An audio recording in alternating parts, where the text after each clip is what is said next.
అస్సలాముఅలైకుం నమస్తే అందరికీ welcome back to Aqsa baby channel. ఈరోజు నేను మీకు ఫిష్ ఫ్రై ఎలా చేయాలో చూపించబోతున్నాను.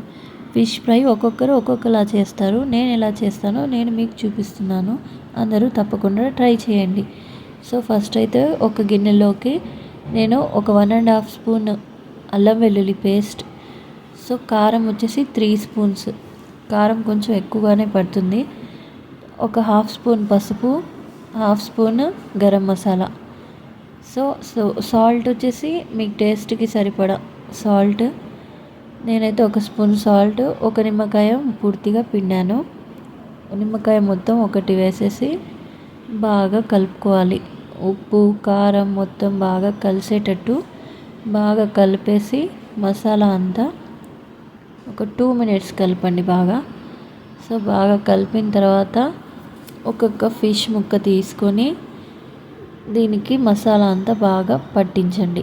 బాగా పట్టేంత వరకు ఒక్కొక్క ముక్కని ఇలా డిప్ చేస్తూ సో పక్కన పెట్టుకోండి. సో అన్ని ముక్కల్ని బాగా పట్టించేసాను కదా. ఇప్పుడు దీన్ని కొంచెం సేపు ఒక హాఫ్ అన్ అవర్ లేదా 1 అవర్ ఫ్రిడ్జ్లో స్టోర్ చేయండి. కొంచెం సేపు తర్వాత ఒక పాన్ తీసుకొని స్టవ్ ఆన్ చేసి, సో కడాయి కానీ ప్యాన్ కానీ మీ ఇష్టం, అందులోకి ఫ్రై చేయడానికి సరిపడా ఆయిల్, ఎక్కువ ఆయిల్ కాదు, డీప్ ఫ్రై కాదు, సో కొంచెం ఆయిల్ వేసుకొని ఆయిల్ బాగా హీట్ ఎక్కాక ఇందులోకి మనం కలిపి పెట్టుకున్న ఫిష్ ముక్కల్ని తీసుకొని ఫ్రిడ్జ్లోంచి బయట పెట్టేసి, ఇప్పుడు ఒక్కొక్క బాగా దీనికి మసాలా అంతా బాగా పట్టింది చూడండి.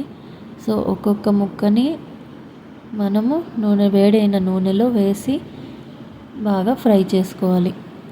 ఫ్రై అనేది ఫస్ట్ హై ఫ్లేమ్లో పెట్టి కొంచెం సేపు ఫ్రై చేసుకోవాలి. సో నేను నీసు వాసన అనేది రాకూడదు అనేసి కొంచెం కరివేపాకు వేసి, దాని ఫ్లేవర్ దీంట్లోకి వస్తుంది. కరివేపాకు వాసన అనేది ఫిష్కి పడుతుంది, బాగా టేస్టీగా ఉంటుంది. సో కొంచెం సేపు మూత పెట్టి తీసేసి తర్వాత ఫ్లేమ్ అనేది తగ్గించేసేయండి. సిమ్లో పెట్టేసి ఇప్పుడు కొంచెంగా ఫిష్ ముక్కల్ని తిప్పుకోవాలి. సో ఫస్ట్ అయితే తిప్పడానికి ట్రై చేశాను కానీ ఇంకా వేగలేదన్నమాట. సో ఫిష్ వేగిందంటే కింద మనకు అంటదు, ఈజీగా వచ్చేస్తుంది. సో ఇప్పుడు కొంతసేపు తర్వాత నేను మళ్ళీ తిప్పాను. సో అన్ని ముక్కలు అటు ఇటు తిప్పి తర్వాత వేయించి తీసుకోవాలి.